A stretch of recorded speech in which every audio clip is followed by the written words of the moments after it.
Experience like an hour ago from the race course. Just time-wise, first out of the water was Varga. Not a surprise. 8:37 was that fast swim time right out of the water and into transition. Transition was a mere 30 seconds through transition. It was a very large pack that left in a group. There's not a huge break in there yet. We'll just have to wait and see how the hill comes into play and see if the field strings out a little bit. That's right, Tim. There was a long string of athletes coming out of the 750-meter swim in Hawrelak Park. And I know it doesn't seem like much of a difference, but between that first athlete and that last athlete, it is about 30 seconds. So, as Paula mentioned, the transition ever is so important, because if you don't have a good transition, one false move, a few seconds here, one slipped shoe, one slipped chin strap, and then you can find yourself in the second or even third group, and that could be your day done right there. But as expected, we saw all of our top athletes at the front coming out of the water. It'll be interesting to see now what happens out on the bike course, whether we see a large group stay together or if we see a few try and break away. Of course, last year we saw Brownlee using his engine with Richard Varga, who I know he trains with, who's an extremely strong swimmer and biker. The two of them powered away on the bikes, similar to Nib and Duffy just did in our women's race. So I'm interested to see whether our group decides to stay together, or if they figure they're going to push the pace and try and string things out.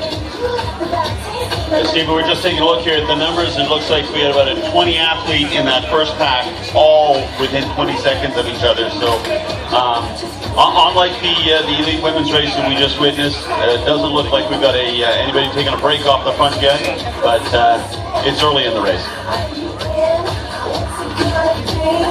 And there we see a number 12, Jonathan Brownlee, as expected, near the front, trying to push that pace, string that group out. That's what the Brownlee brothers are known for. They push the swim, they push the bike, try and make people hurt, and then put the hammer down on the run. Brownlee, one of the most accomplished athletes in the sport of triathlon. Of course, 2 Olympic medals, a World Relay Championships a couple times, silver medal at the Commonwealth Games in Glasgow, multiple European Championships, 30 World Triathlon Series podiums over his short career, and 10-time World Triathlon Series race winner. Well, that's it. Let's put our hands together. Let's cheer them on. These are our lead group of men coming in transition at the Edmonton World Triathlon Series. Turn it up.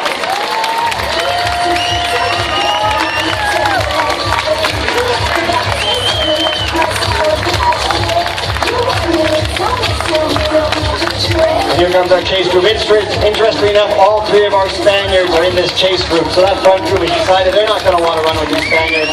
Let's cheer them on, see if they can close that trap. That's Richard Murray, 2015 Edmonton winner. Mario Mola, 2016. Javier Gomez, one of the most accomplished male triathletes ever, leading the group there. Strong team of Spanish riders there in that chase pack.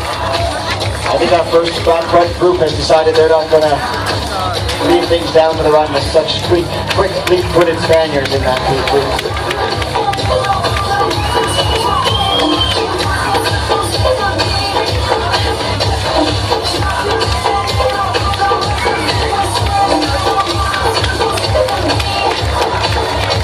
Here come the rest of our chasers, starting to string out. Van Bedford from Switzerland, Hauser from Australia, Boy from New Zealand. So tell me, Tim, I didn't sketch our Canadian athletes. Where were they in those packs?